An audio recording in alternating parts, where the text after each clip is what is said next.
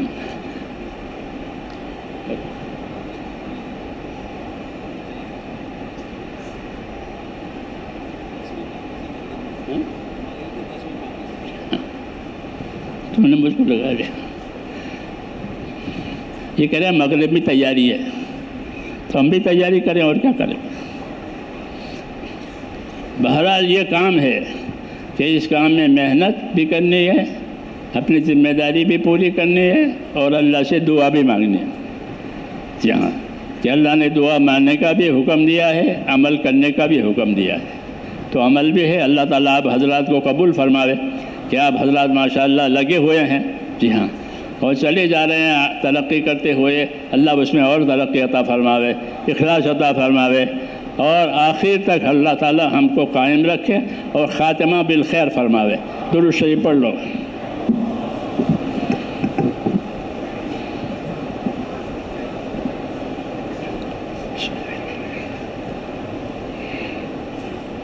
اللهم صل على سيدنا محمد وعلى آل سيدنا محمد كما صليت على إبراهيم وعلى آل إبراهيم إنك حميد مجيد. اللهم بارك على سيدنا محمد وعلى آل سيدنا محمد كما باركت على إبراهيم وعلى آل إبراهيم إنك حميد مجيد. اللهم اجعلنا نبينا محمدا صلى الله عليه وسلم بما هو أهله واجعل الأنبياء كلهم خيرا وسلام على المرسلين والحمد لله رب العالمين. ربنا ظلمنا أنفسنا وإن لم تغفر لنا وترحمنا لنكونن من الخاسرين. ربنا إننا آمنا فاغفر لنا ذنوبنا وقنا عذاب النار. اللهم اغفر لي ولوالدي واغفر يا رب لجميع المؤمنين والمؤمنات والمسلمين والمسلمات الأحياء منهم والأموات ولإخواننا الذين سبقونا بالإيمان ولا تجعل في قلوبنا غلا للذين آمنوا ربنا إنك رؤوف رحيم.